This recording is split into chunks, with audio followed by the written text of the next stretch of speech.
Back to my channel I spicy delights. ഇന്നൊരു മീൻ പത്തിരി റെസിപ്പിയാണ് കേട്ടോ. നിങ്ങളുടെ നാട്ടിൽ ഇതിനെന്താ പറയാമെന്ന് കമൻസിലൂടെ ഒന്ന് പറയണേ. അപ്പോൾ നമുക്ക് കണ്ടിട്ട് വന്നാലോ എങ്ങനെയാണ് ഈ ഒരു ടേസ്റ്റി ആയിട്ടുള്ള മീൻ പത്തിരി തയ്യാറാക്കാമെന്ന്. മീൻ പത്തിരി തയ്യാറാക്കാൻ വേണ്ടി നമുക്ക് വേണ്ടത് മീനാണ്. നല്ല ഫ്രഷ് മീൻ തന്നെ എടുക്കാം. ഏത് ടൈപ്പ് ഓഫ് മീൻ വേണമെങ്കിലും നിങ്ങൾക്ക് ചൂസ് ചെയ്യാവുന്നതാണ്. നല്ല ടേസ്റ്റുള്ള മീൻ തന്നെ എടുക്കുക. നല്ല കഴുകി വൃത്തിയാക്കി വെച്ചതാണിത്. നമുക്ക് ഈ മീനൊന്ന് മാരിനേറ്റ് ചെയ്യണം. അതിന് വേണ്ടി 1 ടേബിൾ സ്പൂൺ മുളക് പൊടി, കാശ്മീരി മുളക് പൊടി 1 ടേബിൾ സ്പൂൺ, 1/2 ടീസ്പൂൺ മഞ്ഞൾപ്പൊടി, ആവശ്യത്തിനുള്ള ഉപ്പും കുറച്ച് സൊർക്കയും കൂടി ചേർത്ത് ഒന്നൊന്ന് പേസ്റ്റ് പോലെ ആക്കിയെടുക്കാം. എന്നിട്ട് നമുക്കിതൊന്ന് മീനിലേക്ക് പരട്ടിയെടുക്കാം. സമയമുണ്ടെങ്കിൽ നിങ്ങൾക്ക് ഒരു അരമണിക്കൂറോ 1 മണിക്കൂറോ റെസ്റ്റ് ചെയ്യാൻ വയ്ക്കാം. ഇല്ലെങ്കിൽ ഒരു 15 മിനിറ്റ്സെങ്കിലും റെസ്റ്റ് ചെയ്യാൻ വയ്ക്കാം. ഇനി ഒരു പാൻ അടുപ്പത്ത് വയ്ക്കാം. അതിലേക്ക് വെളിച്ചെണ്ണ ഒഴിച്ചു കൊടുക്കാം. ഒരു 2 ടേബിൾ സ്പൂൺ വെളിച്ചെണ്ണ ഒഴിച്ചു കൊടുക്കാം. ഇനി ഇതിലേക്ക് നമുക്ക് ഫ്രൈ ചെയ്യാനുള്ള മീൻ ഓരോന്നായിട്ട് ഇട്ട് കൊടുക്കാം. ഒരു സൈഡ് ഒന്ന് കുക്കായി വരുമ്പോൾ നമുക്കൊന്ന് തിരിച്ചിട്ട് കൊടുക്കാം.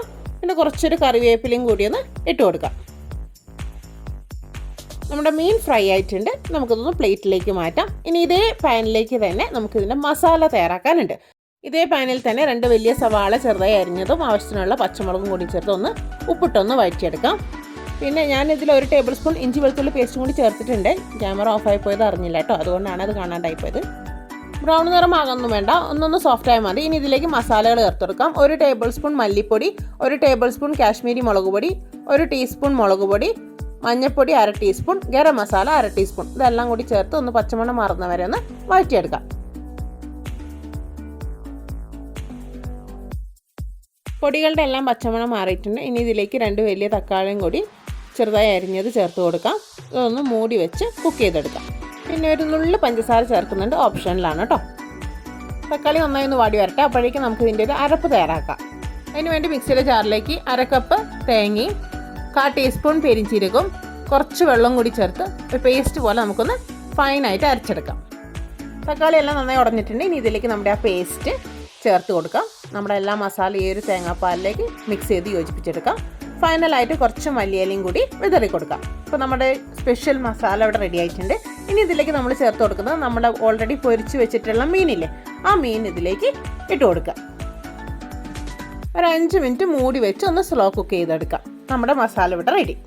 ഫില്ലിങ് റെഡി ആയിട്ടുണ്ട്. ഇനി പത്തിരിക്കുള്ള മാവ് തയ്യാറാക്കാം. അതിനുവേണ്ടി ഞാനിവിടെ എടുത്തിട്ടുള്ള 1 കപ്പ് പൊന്നിയരിയാണ്. ഇത് ഓൾറെഡി കുതിർത്ത് വെച്ചിട്ടുള്ളതാണ്. പിന്നെ 1 കപ്പ് തേങ്ങ, 5-6 ചെറിയുള്ളി, 1/4 ടീസ്പൂൺ പെരിഞ്ചീരകം, ആവശ്യത്തിനുള്ള ഉപ്പും കുറച്ച് വെള്ളം കൂടി ചേർത്ത് ഫൈൻ പേസ്റ്റായിട്ട് അരച്ചെടുക്കാം.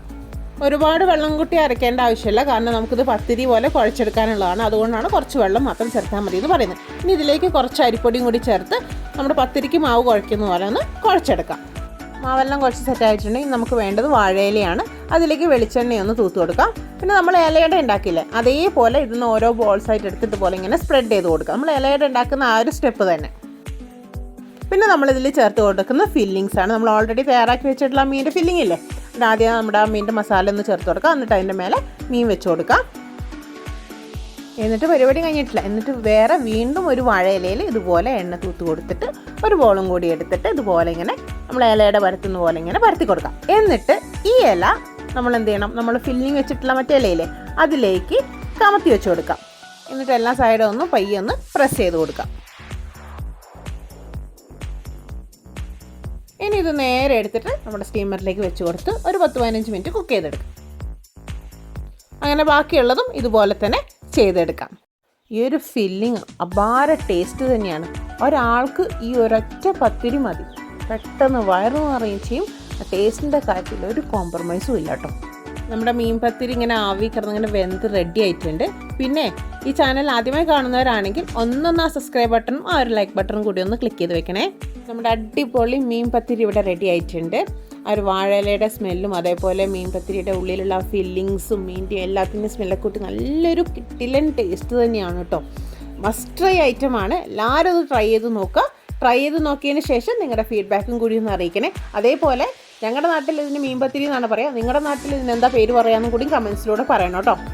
നല്ല മഴയൊക്കെയല്ലേ ഇപ്പോൾ. അപ്പോൾ ഈ സമയത്ത് നല്ല ചൂട് കട്ടൻ ചായയും ഈ ഒരു മീൻ പത്തിരിയും കൂട്ടി ഒരു പിടിയൊന്ന് പിടിച്ച് നോക്ക്. എന്നിട്ട് കമൻസിലൊന്ന് പറയട്ടോ. അപ്പോൾ മസ്റ്റ് ഐറ്റമാണ്, എല്ലാവരും ട്രൈ ചെയ്ത് നോക്കുക. അപ്പോൾ വീഡിയോ ഇഷ്ടമായ ലൈക്ക് ചെയ്യാനും അതുപോലെ മാക്സിമം ഷെയർ ചെയ്തും കൂടി കൊടുക്കണേ. എൻ്റെ ചാനൽ ആദ്യമായി കാണുന്നവരാണെങ്കിൽ ഇതുപോലത്തെ ഈസി പീസി റെസിപ്പികൾ കിട്ടാൻ വേണ്ടി എൻ്റെ ചാനൽ ഒന്ന് സബ്സ്ക്രൈബ് ചെയ്ത് വെച്ചോളൂ. അടുത്തൊരു വീഡിയോയിൽ പുതിയൊരു അടിപൊളി റെസിപ്പിയുമായി നമുക്ക് വീണ്ടും കാണാം. അതുവരെ ബൈ.